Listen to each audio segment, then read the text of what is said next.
I see no reason for him to be dismissed, and the only reason you could do it is for cause. And if there was some effort to do it without a good reason, they'd be wholly hell to pay. And that was Lindsey Graham 4 months after the president ordered the firing of Special Counsel Robert Mueller. Of course, Senator Graham could not know that at that time when he was saying that.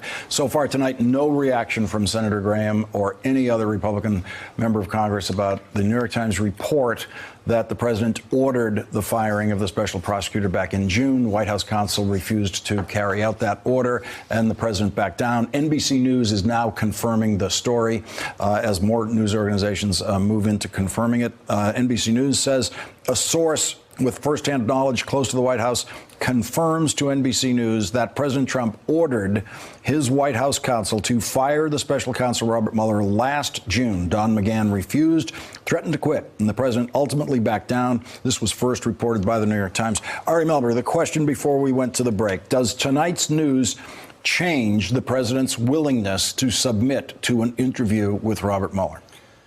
I don't know. I imagine Donald Trump talking to both his criminal defense counsel, John Dowd, and Don McGahn, the White House counsel, about some of this in potential preparation. I imagine Don McGahn saying, remember, you have to be honest. Don't lie about that time you told me to fire Mueller. And I could imagine Donald Trump, based on his recent comments, saying something like, we'll see, or I'll handle it, or I got it, or I'm not sure I remember that, which is what he said about the time the FBI director reportedly threatened to resign when he was trying to oust Comey's deputy. And I imagine Don McGahn thinking, oh, my God, this could get a lot worse. Not because Donald Trump knows about this stuff and thinks it's really bad, but because he thinks he can run roughshod right through it like everything else. He thinks he can outdo Mueller, which is not the modest, measured, smart way to go into one of these interviews. I can imagine all that. I don't know how this affects their calculus. Joy, it seems that Ty Cobb wants the president to cooperate with Mueller and submit to the interview. All of Donald Trump's friends on TV don't want him to. They believe he'll be dragged off in handcuffs if he goes into that interview. And then he has his late night phone calls with his billionaires that Michael Wolff tells us about. And so the president's criminal lawyer on this case, John Dowd, has foolishly publicly proclaimed that it is his decision alone whether the president does this or not. Of course, he will be able to make a recommendation. Sure. So he's going to have the Dowd recommendation. He's going to have the Cobb recommendation. He's going to have all his friends on TV recommending that he not do it. What's Donald Trump going to do? Yeah, I mean, I presume that Cobb and the other lawyers don't have the benefit of knowing what Robert Mueller knows about what Don McGahn has said, or Don McGahn has said. Does he have notes Don McGahn maybe took about things that he talked about with Donald Trump? Because listen, Donald Trump's friends on TV have a point in a sense. Because when he gets in that room, they know him, he's going to be asked, Mr. Trump, why did you fire James Comey? He's going to either have to say what he said to Lester Holt or say something else. And then he'll say, Mr. Trump, why did you tell Lester Holt on television that you fired him because of Russia? Then he's going to have to explain that. Then he's going to have to say, Mr. Trump, did you order the White House counsel to fire James Comey? Well, he's going to have to answer that. And if he answers something different than Don McGahn has said, or that Don McGahn's notes say, he's already in trouble. And then so he's either got to tell the truth and get in trouble, or he's got to lie, which is a crime. So his friends that are on TV are not crazy here. He's going to be asked, Mr. Trump, did you fire if he answers him, I fired him because he quit my golf club. Mm-hmm. Nobody credible is going to believe that I wanted him fired because he quit my golf club. So he's got a problem if he goes in that room. Well, and Donald Trump's... And of course he doesn't know what Michael Flynn has already told Robert Mueller. Go ahead. Exactly. Go ahead, Harry. So what does this do to the president's calculation? I mean, we understand what the lawyers are going to make a certain set of recommendations, but we all know that in the end, Donald Trump is going to make a decision here based on possibly his lawyer's advice or possibly his friends on TV advice. We don't know. He's going to make the decision. He now knows that he's going to be interviewed by a special prosecutor who knows that the president tried to fire him. Will he submit to that interview? I don't think so. I don't think he'll do it soon, and that's because the main thing he fears is Mueller's bare minimum. Mueller's bare minimum here is some kind of live testimony about the obstruction where there's criminal sanction for lying, either perjury or 1001, the thing that tripped up Flynn. And that's the thing that Trump just can't afford to do. I don't think it'll happen soon. I think he'll try to do some trick or a legal challenge to the subpoena. But Dave, let me get David on this, because David, you've been studying and watching Donald Trump and studying his businesses and his reactions. You've been in many conversations with Donald Trump. You know the man. What will his reaction be when he finally has to make that decision? Am I really going to go in there and submit to an interview? Well, the smart strategy for the prosecutors is not to directly assault Trump. It's to lure him into other statements and allow him on his own to hang himself. And he's entirely capable of doing that. If you directly assault him, he will tighten up. He'll do what you see him do when he crosses his arms, and you'll see him in the White House doing this. It is getting him to relax and go into bluster mode, and he'll hang himself just fine. Stuart Taylor. But they'll seek assurances in advance that it won't be about obstruction, and Mueller can't give that. Stuart, let's go to that question of does this information change Donald Trump's calculation about whether he's going to cooperate and give an interview? And if he chooses now not to give an interview, then what happens? Well, he might. But then what happens, I think, is that Mueller moves the court to hold him in contempt for defying a subpoena.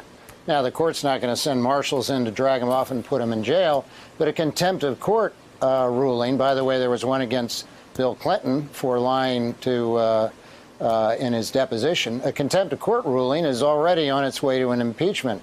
I would think that if I were Trump's lawyer, and thank God I'm not for both of us, I would say if they ask you why you said what you said to Lester Holt or to the Russians in the Oval Office, just say, I said what I said. Make of it what you will. It's been on TV. What else is new?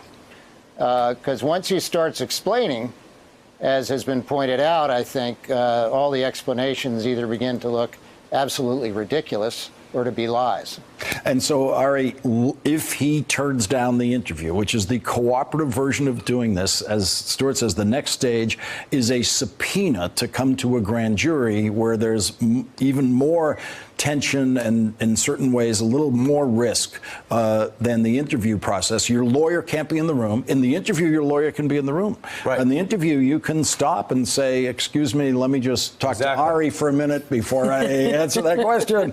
There's all sorts of leeway you can have in the interview that you absolutely cannot have in the grand jury. I mean, you can talk to your lawyer in a grand jury, but only by leaving the room. Right. Like, you have to get up, get out of the witness stand, go talk to your lawyer, come back in, and then take your chances again without the lawyer in the room. So that's the next stage if he refuses the interview. That's exactly right, Lauren. So Bill Clinton did try to fight over time, but ultimately that leverage that the grand jury subpoena carries did force their hand. So the precedent here... But again, Bill Clinton, institutionalist, understood separation of powers and wasn't going to defy those. Exactly. So and he did it voluntarily. These kind of prosecutors do have leverage. As you say, the interview is actually the better deal. Yes. If you fight too hard, you can get a worse deal. Yeah.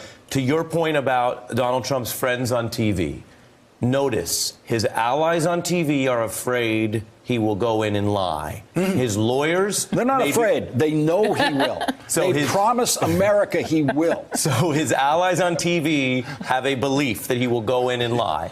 His lawyers are concerned he will go in and tell the truth about all this. What is that concern? That he'll tell the truth? That the truth will actually be criminal? The concern is people say, well, in Nixon there were tapes. That's different. Yeah. And as Joy and you have alluded to, there were tapes here too. Lester Holt made them. They were tapes in public of saying, I fired someone over Russia. But Joy, I think Stuart's onto it. I think Stuart's got the idea on how you handle the Lester Holt tape if you're Trump. You just say it speaks for itself. Like whatever answer, whatever question you ask, you just go, just look at the tape. It speaks for itself. And it speaks for itself. Yeah, but the problem still is that even if you put aside the Russia stuff, which is a lot to put aside, the problem for Donald Trump is that lying in and of itself to Mueller is a crime, that he can commit a crime in the process of the interview. And I think for Donald Trump, if you read any of his interviews with the New York Times, with any journalist, the rambling, the sort of the places he goes in his mind, Donald Trump is not a good interviewee. He won't do himself any good in these interviews. And I think his friends know that.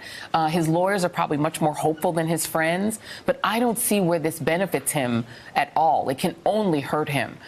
Because at the end of the day, Donald Trump, when he was at his most relaxed in front of Lester Holt, I think he did tell the truth about the reason he fired Comey. We have some new details tonight from the Washington Post reporting on this, saying that Trump's ire at Mueller rose to such a level that then White House strategist Stephen K. Bannon and then Chief of Staff Reince Priebus grew incredibly concerned that he was going to fire Mueller and sought to enlist others to intervene with the president, according to a Trump advisor who requested anonymity to describe private conversations. And who we are left to guess, whether that was Reince Priebus or Steve Bannon. And David K. Johnston, this is one of the horrors for the Trump administration and for Donald Trump, is that people like Stephen Bannon and Reince Priebus are out there. They are in possession of all of this information. They are available to these reporters. And it surely reads as if they are helping them. So, first of all, remember, all leaks like this come from the defense. They don't come from the prosecutors when you're dealing with a criminal investigation or the people around the defense. Secondly, these people are not going to go to jail for Donald Trump. That's a real problem for him. And if you're worried about a marshal can't get to the gate, Donald Trump, who speaks in dictatorial terms, will think to himself at some point, do I need the military to retain power? And that's a real possibility we need to think about, because the checks and balances in our Constitution are words on paper. It is the deeds of men and women that matter. And the constitutional crisis we could face at some point is Trump trying to not leave office if he's impeached, or not appear before a grand jury and not obey a contempt citation. And David K. Johnston gets tonight's last word. Hey there, I'm Chris Hayes from MSNBC. Thanks for watching MSNBC on YouTube. If you want to keep up to date with the videos we're putting out, you can click subscribe just below me, or click over on this list to see lots of other great videos.